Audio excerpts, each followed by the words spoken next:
We are interviewing We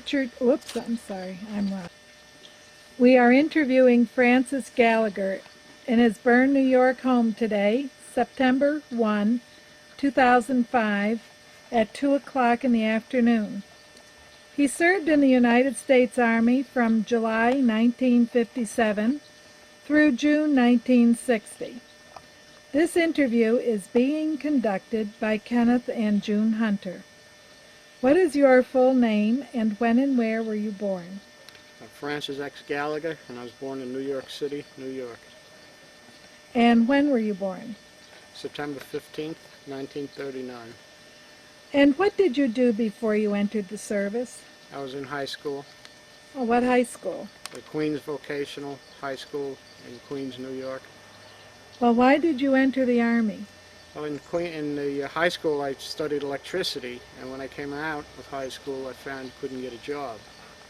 And I originally wanted to go into the Navy, and I couldn't get anybody who would go in for that long a period. So one fellow in the neighborhood said that he would go in, join with me if we went into the Army, which was only 3 years. So we went into the Army. And where did you go for basic training? We trained in Fort Meade, Maryland, normal training, and then we advanced training in Camp Stewart, Georgia at that time, for the tank training. Now, do you remember anything specific from basic training that you did or stands out as?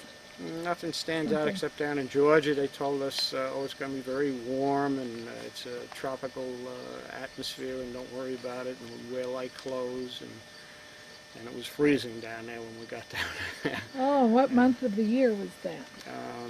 Probably November, Mm-hmm. maybe part of December. And also there was wild pigs. I can't think of the name of them. The one with the big tusks on them. Oh, boars. Boars, and they were running all around the place. They never told us about those either. All we heard was noises. When we turned around and seen this thing running at us, we jumped up on the tanks and couldn't figure out what they were. And they turned out to be wild boars. And how long was your basic training, if you can recall? It was from July until probably November, or maybe December. And we joined as a unit. When we went down to Whitehall Street to sign up, we knew where we were going and what we were going to be in. And they were putting together a whole unit. And actually we shipped over as a unit, and we shipped out from Baltimore Harbor, and they said it was the first troop movement from Baltimore Harbor since the Second World War, and that was in 1950, probably January or December, so it would be either 57 or 58. Mm-hmm. And what was your training in, the special skill areas? The special skill areas were mainly tanks and tank training and gunnery, and that was the main skills. Mm-hmm. And then once we got over to Germany, you were still in tanks and tank training, and we were on border patrol, and that was what the unit was put together for the Czechoslovakian border. And we patrolled that border, and in different units, G Company, H Company, and the company I was in was I Company, and we would change places on the border every 30 days. So every 3 months you would go up on the border. Now, before you got overseas, do you remember how you were transported over to Europe for your assignment? We transported over on troop transport ships. The Patch, there was only 3 of them, and the Patch was the one we went over on. There was a Patch, the Rose, and I can't think of the 3rd ship. And we came back on a troop ship, too. What was it like going over? Did you have duties on the ship? Yes, we had KP, and we were the cooks for the, because we went over as a unit, and we were the cooks for the unit, and we pots and pans and the usual, and that was... lots of potatoes you had to peel? Lots of potatoes, and I remember one time, yes, talking about potatoes, we peeled a whole bunch of shrimps. And I don't think I had shrimps before that, and they smelled good, and I said, boy, we're going to have shrimp today. We never had the shrimps. They were for the officers. Oh. And did you sleep in rows of hammocks? Yes, there was, yes, just regular old, it was really an old troop ship, and it was really choppy water going over, and everybody was getting seasick, and even the part of the crew was getting seasick. And to go up topside, you had to at points get permission, and they had big ropes across the decks, and you had to go from one position to another on with these big ropes to stay on, because it was really. And on our way over, they threw a screw. It was a double propeller ship, and they threw one of them, went out of it, and it took longer to get over there than they originally intended. So we ended up in where we were going anyway, with Bremerhaven, and docked there, but it was later, longer trip than usual. So it's the North Atlantic, and it was pretty choppy. How long a trip over was it on the ship? If I remember right, it was over a week. It must have been closer to 2 weeks, somewhere in that period.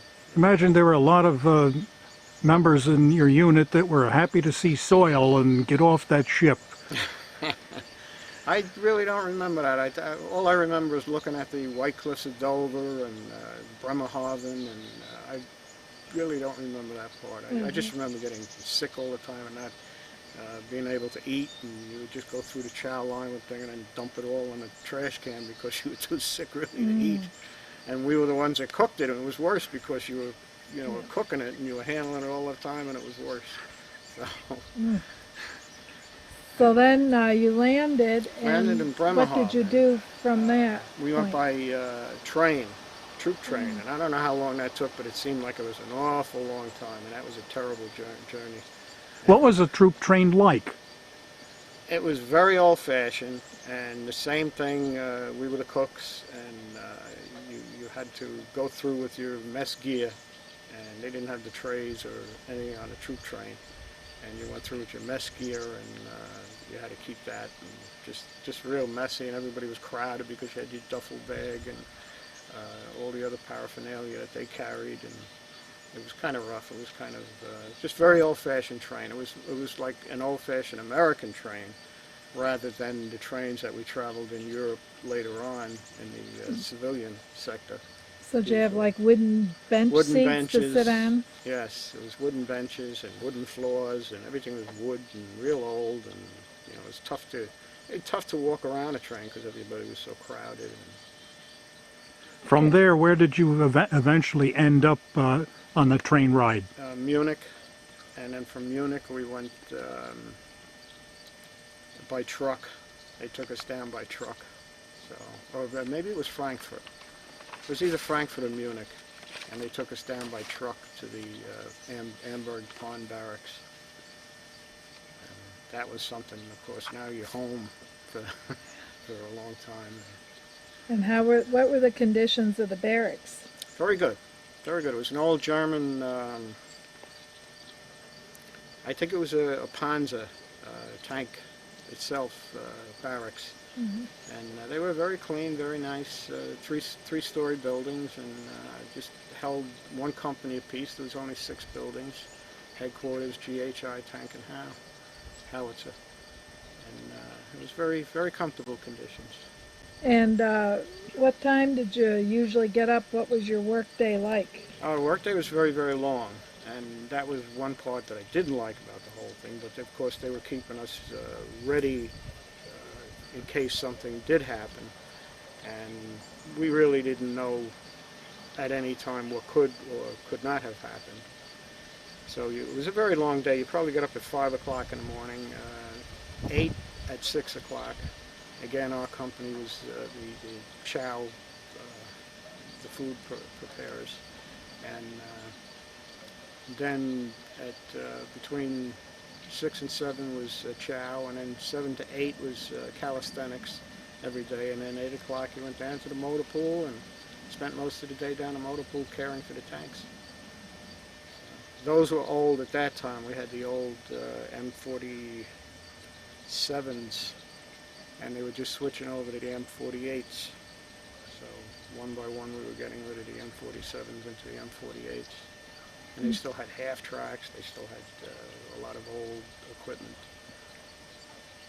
Okay, so then you mainly worked on keeping the tanks in order, and you mentioned something about being going on to Czechoslovakia, being on guard. On the border patrol, right. So And- then how did that work? You're working on the tanks, then what was your next? Well, in between, you would go for training in Hohenfels. There was a tank range, and Grafenwehr, there was a tank range. And we were permanent party in Grafenwehr.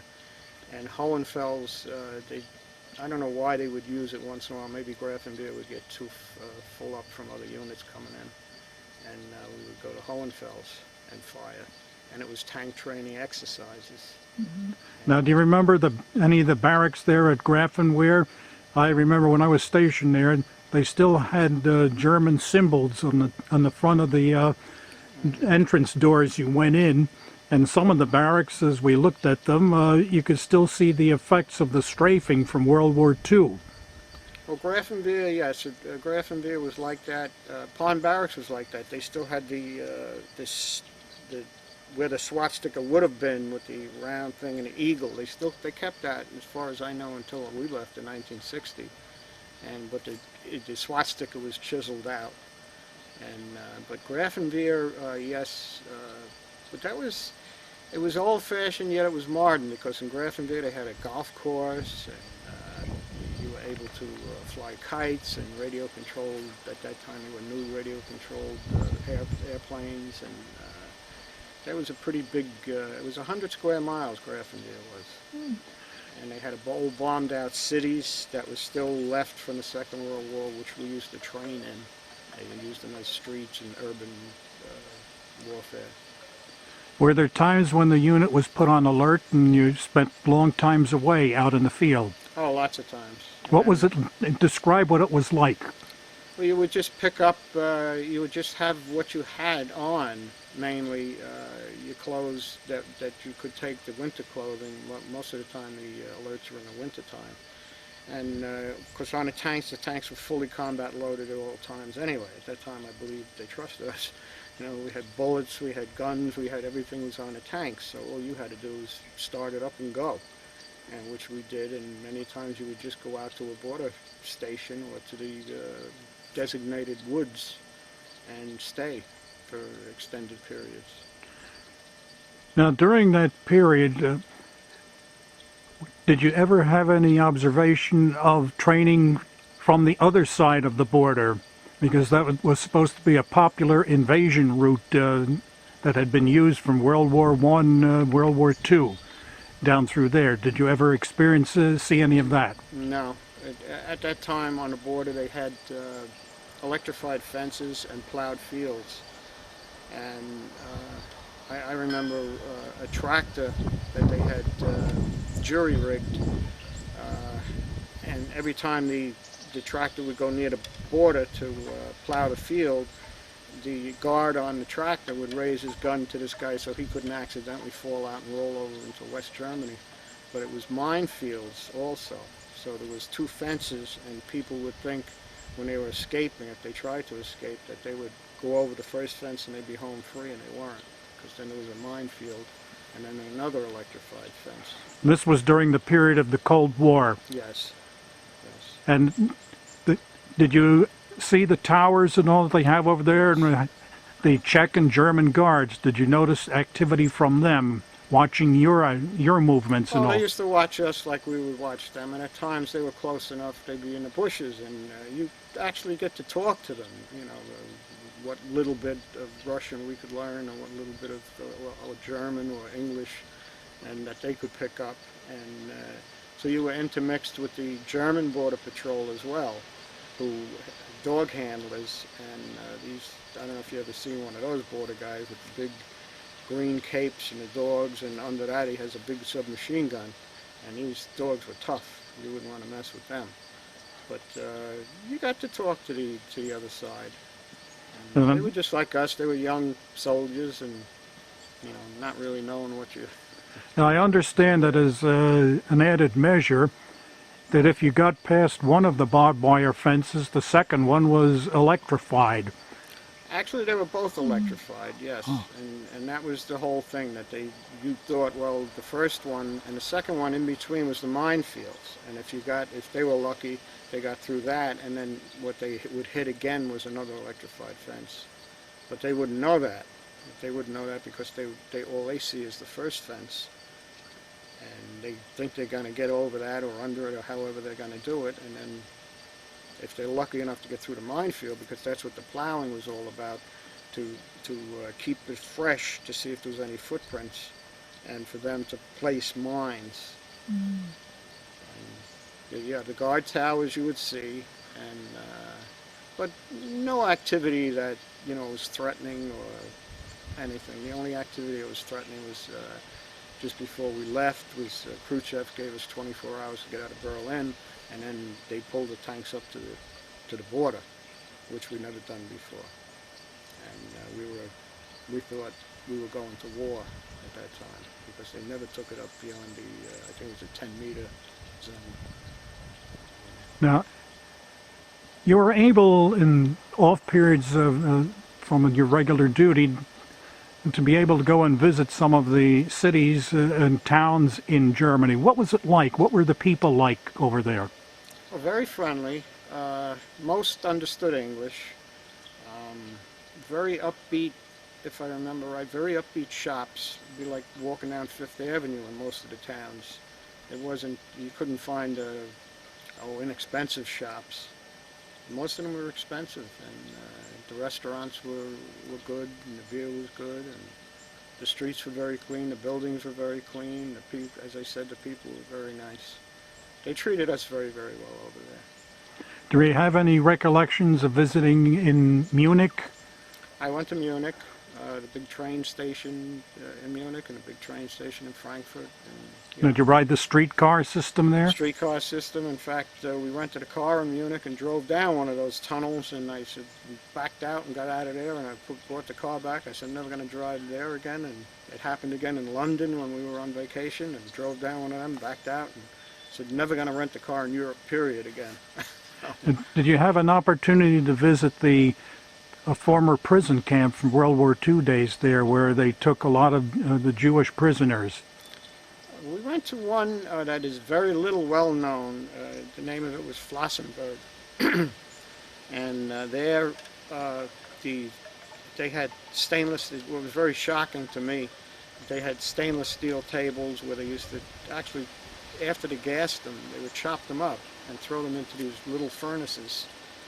And on these stainless steel tables, there was troughs, and the blood would run down into holes in the floor, and it was really very, very shocking. You just couldn't imagine that people could do that to people. Did you notice any remaining evidence of damage from World War II, or were they very progressive and had rebuilt? In the cities, they had rebuilt. It was just, like you say, the barracks, parts of the barracks, the Americans, and in Grafenwehr itself, where they left the city, or some sort of a town in there, intact, and just bombed out buildings, just as you would see in newsreel. But no, they had progressed beyond that and that was 1958, and it was mostly all built up. I never saw, even in London, when we went to London to visit, everything was built up. Now, you mentioned Hohenfels. You had an opportunity to be there. Did you see the big cathedral or the monastery on the hill behind up there at Hohenfels? I don't remember that. It sat up way up on the hill there, and not too many people had the opportunity to go there. But I understand that once in a great while they'd have an open house, but it wasn't very often. No, Hohenfels was like Camp Stewart. It was just a big mud hole because of the tanks and the tracks and what you had to do for training. And we really didn't get out of there to go. We weren't able to get out of there to go on pass. So, and passes were, they were kind of stingy with their passes because you were on alert most of the time, so that they'd only let so many people out on passes, and except leave time came, then you could go and travel at will.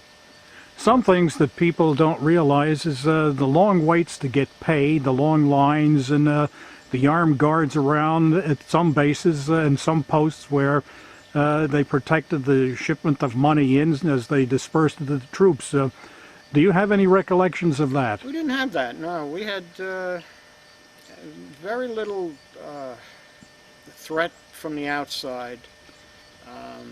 Pay-wise, it was just a simple matter. It looked like they came in with a big suitcase and just, you know. And at first it was, we used to call it funny money. It was American Army issue money. The script. The script. And as I said, we called it funny money because it looked different. And then they changed back to the dollar. We weren't there long before they changed to the dollar. And that was not guarded that I knew of. We didn't have any, we really didn't have any trouble even in the barracks or on the base. And the only time I remember was trouble is after, for some reason, they put a contingent of military police there. And somebody must have said, oh, we don't have any military police at that barracks, you know. So they put some military police there, and then from then on it was nothing but trouble. Do you recall how much your pay was? I really don't. It was probably $89 or $99, something like that. It wasn't very much.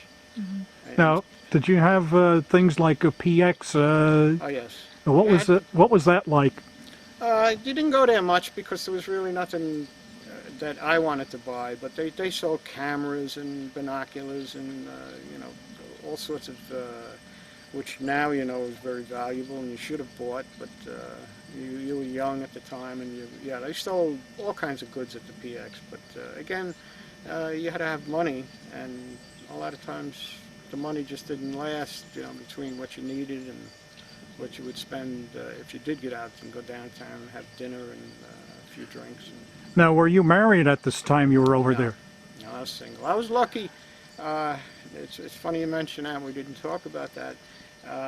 There was fellas in there who got drafted. Some of them were in their 40s, and I couldn't understand why these guys were always complaining. They were always complaining that, you know, they were away from their family, they were away from this and they were away from that, and I just didn't understand because I was 17, 18 years old, and I was unattached. And these guys, a lot of them were firemen, were teachers, were policemen, jewelers, people worked at Macy's, and mainly they were from the New York, New Jersey area. There was some that was from the south, but that unit was put together up in the north. And basically they were just taken away from their homes, and everything was left. And again, I was so young, I just didn't understand it. Was there any particular person or type of incident that stands out with you, whether it was pleasant or unpleasant? I don't, as I said, they took good care of us, so I really don't, you know, of course you complained, you had your complaints and all of that, and I remember one time I was on guard duty in Grafenwehr, and it was raining, it was really miserable, and I got to talk to another guard from another unit, and he says, where are you from? And I told him where I was from. I said, it's just a small town, you wouldn't know where it is. So he said, no, where is it? I said, it's New York City. It's this place called Sunnyside. So he says, oh, we got a guy from Sunnyside. I says, oh. He says, yes. He says, but you got a funny name. I can't remember his name. And we're walking around on guard duty, and he comes back, and he says, his name is Hollywood. I said, I know Hollywood. So I said, where are you here in Grafenwehr? So he told me where he was, and we went down. Me and another fellow went down the next day, and we borrowed a truck and took it over to their barracks, and he was in the same company that Elvis Presley was in. And we met Elvis Presley. And, something I couldn't recall the other day, and they were in the middle of a water fight. And the water fight at that time was, they had water cans that you had to pump up, and you would just spray, and everybody was having a water fight at that time. So you did have a chance to see the famous guy, Elvis, Yes. there. What was he like? Did he get any special privileges, or was he like the rest of the troops? He was just like the rest of us. You know, you had occasions where if you wanted to, if you had a guard duty and you wanted to go somewhere, or you had something to do, you could arrange for somebody else to take your guard duty. Well, that's what he would do. And we didn't have KP. We used to pay for the KPs, which were German civilians, to come in and do the KP. But no, he was just, no, that I could see, no special privileges. No. Did they call on him to do any performances from time to time? That I don't know, because I only met him that one time and I didn't hear really anything. But we had performances. You know, people would come from On the USO shows? the USO shows.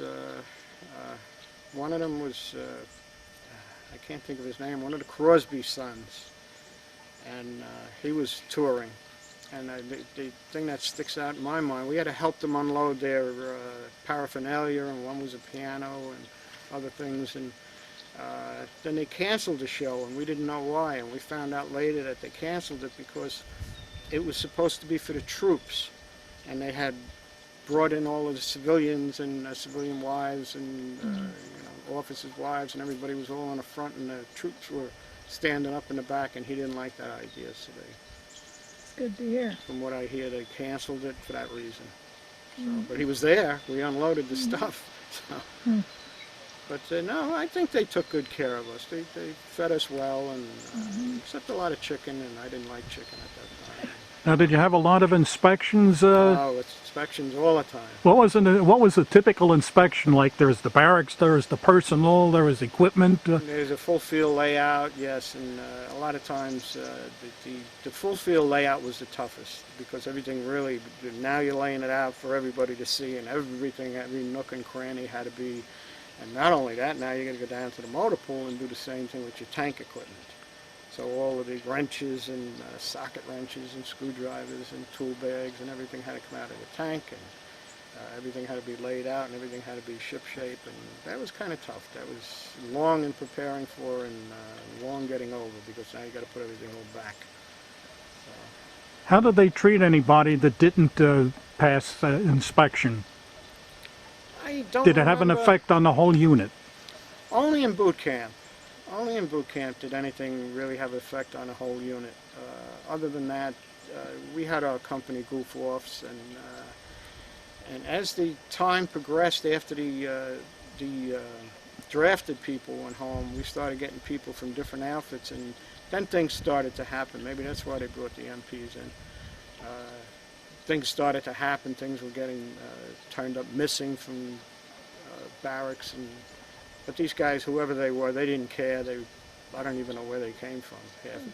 You never really got to know them. They weren't there that long, and so it was a bad, I think, a bad transition at that time. You had mentioned earlier that the units were put on alert and advanced up towards the Berlin area and came short of there, and you're always on alert and anxiety that maybe something was up and about to happen.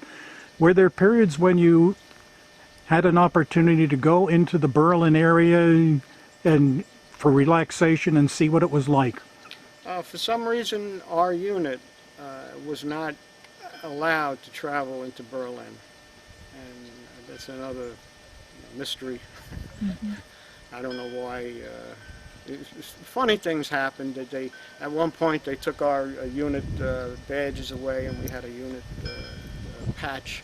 They took that away, and we asked, well, why did you do that? And they said, well, so the Russians don't know who you are traveling about. And I said, well, to myself, I said, well, they're going to know anyway. I mean, you're American, obviously, but, you know, what's the difference?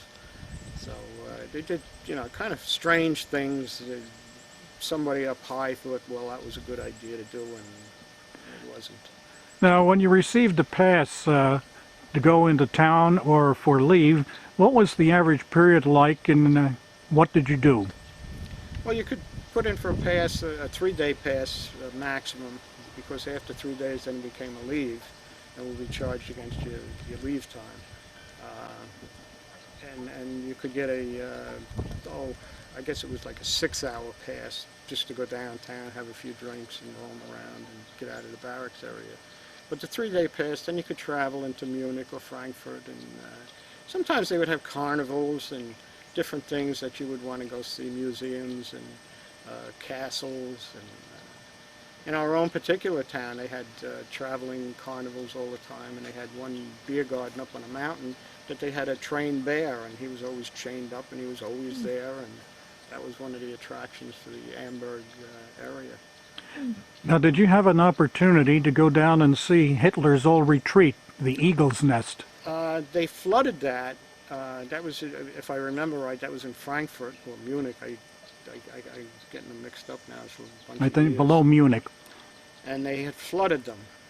And their explanation was because there was still mines down there, and so you couldn't really get to see that part. But the up above part they used, they being the cavalry, used for their headquarters, the main headquarters. So, but no, you couldn't get to see that. Okay, then. Birch's Garden you could travel to. What was that like? Like anywhere else. It really was. There was nothing outstanding. Just old cities were outstanding in my mind. The Amberg area and Frankfurt area, the oldest cities with the walls around them and the cobblestone streets, and that's really stuck out in Look my like mind. things out of a fairy tale book. Yes. Mm-hmm. Yes. Was there any resentment from some Germans, or were the most part were they decent and cordial? I never faced any resentment that I would, outwardly that I saw. Everybody tried to help you. If some of them were still the older folks who couldn't speak English, and they would still try to help you, one way or another. If you asked directions, or if you were going into a shop, or no, I never faced any resentment. Did you have any opportunity to take a leave back to the States? You weren't allowed to. Simply, you weren't allowed to. Always on alert. Well, I think you were a little too far away, and maybe they were afraid you might stay. I don't know. But So how long were you there? In that part? 2.5 years. And then did you go anywhere after that, or you come straight home? I came straight home. And you landed back in New In York? Brooklyn Army Terminal, they took us back to. Mhm. And Did the unit come back as a whole? it did, but what was left of it, because the U.S. Folks had gone home almost a year earlier, and so now what was left was the regular Army fellows, and they flew the U.S. people home, and they put us home on a boat. They wanted you to have torture like you had coming over. It was just as It was bad. just as bad. Just as bad. Only now I had rank, and Didn't have to peel potatoes? well, that was a funny thing. I had rank, and I was E-5, and I was an SB-5 E-5 because there was too many sergeants. That was a problem at the time, because all your positions on a tank are going to be filled by either a corporal, or the next step up was the sergeants. But they had too many sergeants, so they made the E-5 SP-5s. And we came up the gangplank, and the guy says, KP, KP, and I says, no KP. So he says, KP. I says, no KP. He says, KP. I says, no KP. I pointed to and I went on about my business. So about the third day into the trip, I heard my name over the loudspeakers, you're AWOL. So I said, how could I be AWOL on a boat? So I went to the sergeant in charge. He says, we've been calling you for 3 days. He says, can't you hear that, So all you heard was the boat. You weren't listening for anything. So they put me in charge of a Coke machine, and I had to clean the Coke machine. I had 3 guys under me to clean the Coke machine, and that was our job. Because I told him, I said, I'm not going to do KP. So he says, you refused an order. I said, I don't care. I'm not going to do KP. Could I go back a little bit? You were mentioning the noise on the ship. What was it like in the tank? Oh, and the tank was very, very noisy, and I did lose hearing, but of course I hid that fact from, because you'd never be able to get a civil service job like I had. I was a police officer and a firefighter. So you tried to hide that fact, and it was because at that time, I wish I could have found a picture. All we had was a leather helmet. It would look like an old football helmet. And they didn't even give you earplugs. And finally, when they did give us earplugs, the first time the tank fired, it would pop the earplugs out. So they were useless. And it was really horrible, the sounds. So between the mechanism driving it and riding in it, and then firing it, it was really horrendous. One experience was just as bad as the previous one. Yes. And I imagine they were very hot in the summer and cold in the winter? No, or it was cold in the winter. but cool in the summertime. Oh. It was never, I never felt hot, really. So then, When you arrived back in Brooklyn, you said you got to the Army terminal there, or? Got to the Army terminal, they were processing us out, and they were going through the records, and they said, you know, you went to this tank training school, and you did this, and you did that, and he says, oh, you got no good conduct medal. I said, I got no good conduct medal. I said, what's that? So he says, well, everybody gets one of them, but you didn't get one. So I said, well, I don't know why I didn't get one, but I just didn't get one. So. well, you'd mentioned that you had an early morning tank maneuver that brought you into a live Oh, yes, firing yes. range. The officer must have misread the map. We had gone out the evening before and staked it out where we were going to be, and we were supposed to be a counter force coming down from the mountains. And about maybe 5, 6 o'clock in the morning, I'm in the tank and I hear ping, ping, and I said, what is that? You know, what in the world is that?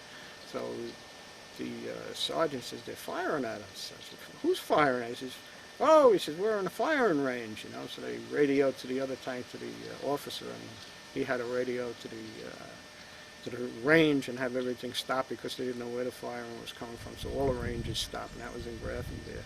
And that was our own people. Our own people, yes. yeah, they were firing downrange, and we were downrange, and we shouldn't have been. An example of friendly fire. Yes, and Yeah. we just someplace where the officer just misread the map, and another time they had us out on night maneuvers, and it was infrared training, and we had never done that before.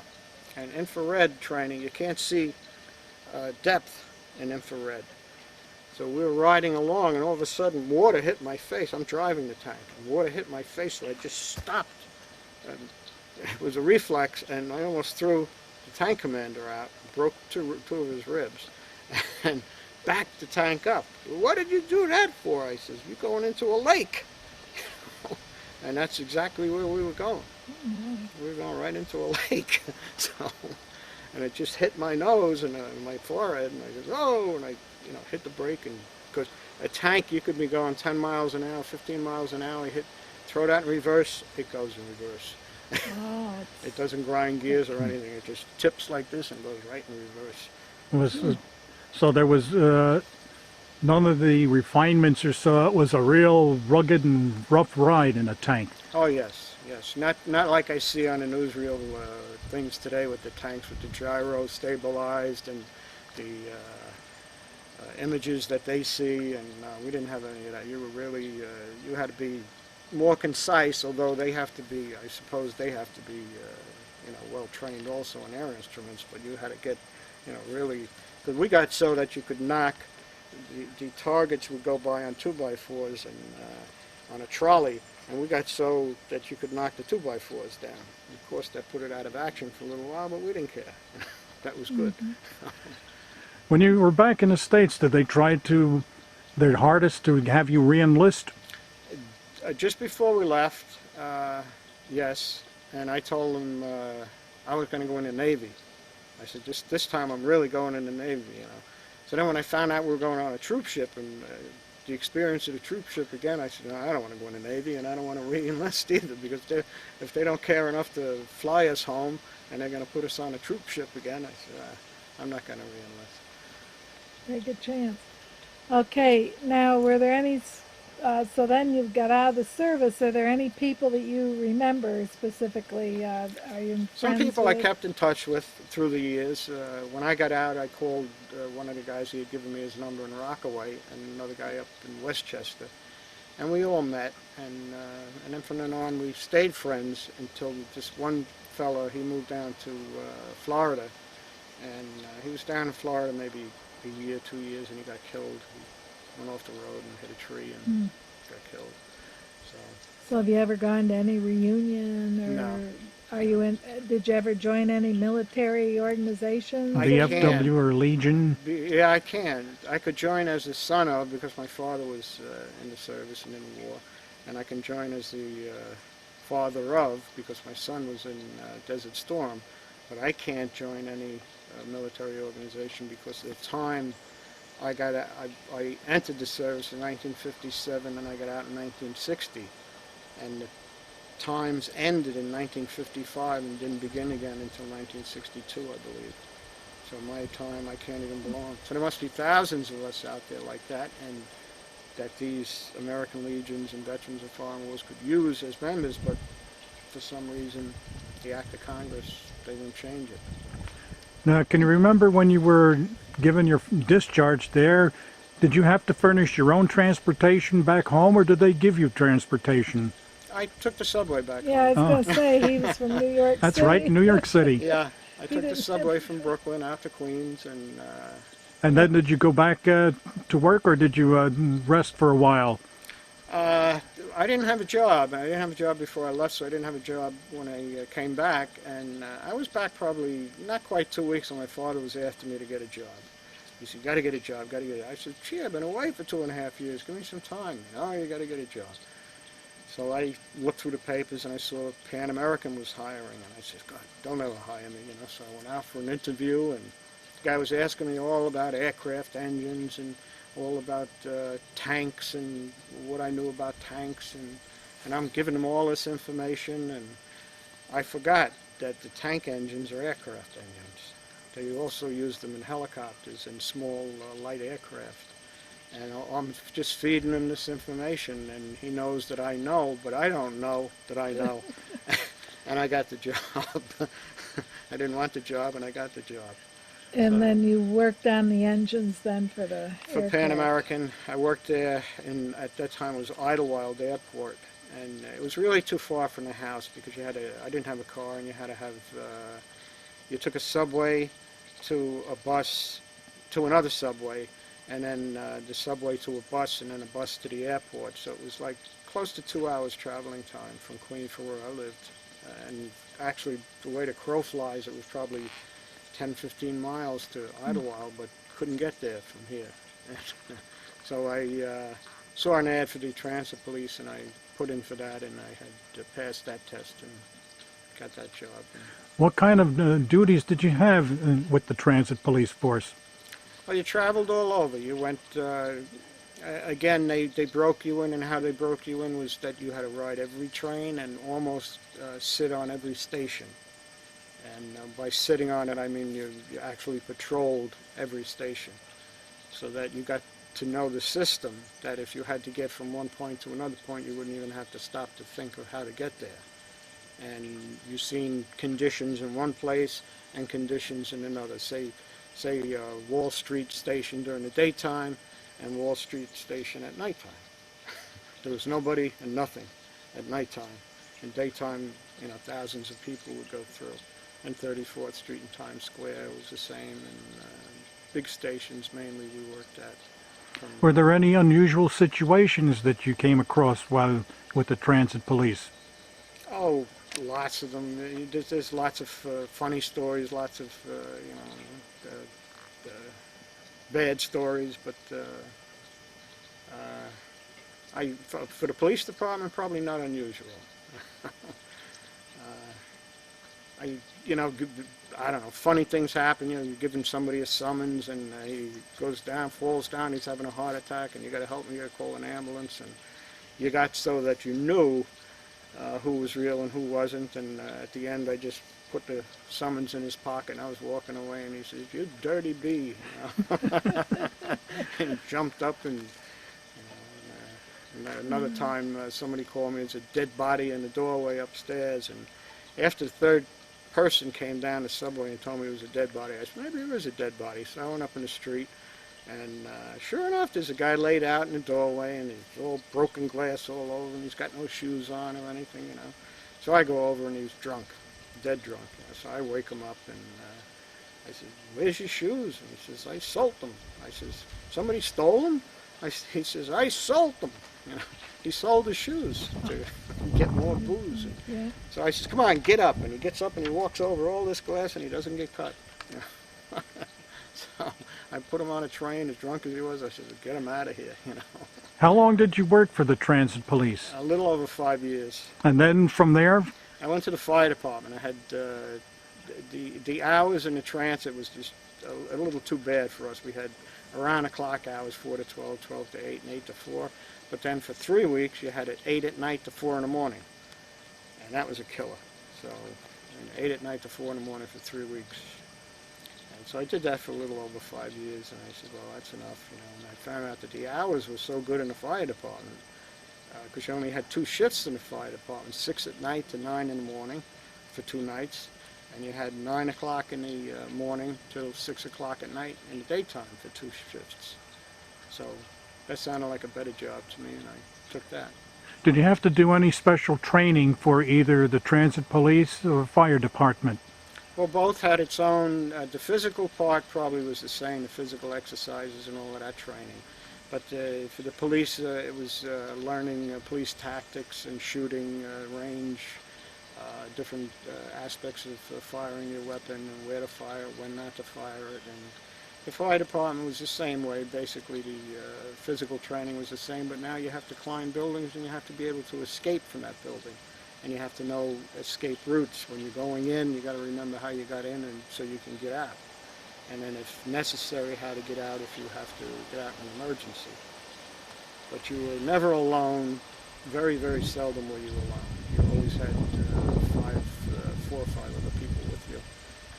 We're in a police department, a lot of times you're alone.